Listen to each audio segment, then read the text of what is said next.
এবার কেন্দ্রীয় তদন্তকারী সংস্থারা এগোবেন। এবার কিভাবে শেখ শাহজাহান, যিনি ইমিডিয়েটলি একটা জামিনের স্বপ্ন হয়তো দেখেছিলেন বলে তার ঘনিষ্ঠ মহল তিনি বলেছিলেন, তিনি অন্তত কয়েক বছর তাকে শ্রীঘরে থাকতেই হবে, এমনটাই তদন্তকারী সংস্থা সূত্রে উঠে আসছে। কারণ একের পর এক কেস তার বিরুদ্ধে তাদের হাতে এত তথ্য এসে পৌঁছচ্ছে। এবং কিছু আগেই আমরা জানি যে সকালেই এনফোর্সমেন্ট ডিরেক্টরেটের অফিসার এসে পৌঁছেছেন, ডেপুটি ডিরেক্টর পদমর্যাদার অফিসার। মূলত প্রথম বিষয়টি যেটা হবে সেটা হলো 5ই জানুয়ারি যে ঘটনাটি ঘটেছিল মারধরের, সেই ঘটনায় এনফোর্সমেন্ট ডিরেক্টরেটের বক্তব্যটাকে জেনে নেওয়া হবে এবং তাদের কাছ থেকে সেদিনকার আরও কিছু এভিডেন্স পাওয়ার চেষ্টা করবেন সিবিআই কর্তারা। এটা হলো অপরাধমূলক দিকটি। এবং শেখ শাহজাহান সেদিনকে সম্ভবত 25, 26 অথবা 28টি ফোন কল করেছিলেন।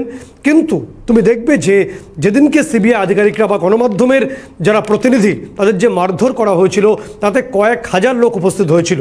ফলে এই 30 বা 25টি কল নাকি তার সঙ্গে আরও একসঙ্গে বাল্ক অ্যামাউন্টের কল হয়েছিল, সেগুলোর খোঁজ শুরু হয়েছে। এবং এই কল রেকর্ডসগুলোর যেমন সিডিআরটা ইতিমধ্যে কল ডিটেলস রিপোর্ট যেটা বলা হয়, অর্থাৎ কার কাছে কল গেছিল, কথোপকথন কী হয়েছিল, এগুলো বোঝার জন্য সিবিআইয়ের তরফে ইডির সাহায্য নেওয়া হবে। ইডি ইতিমধ্যে যেটা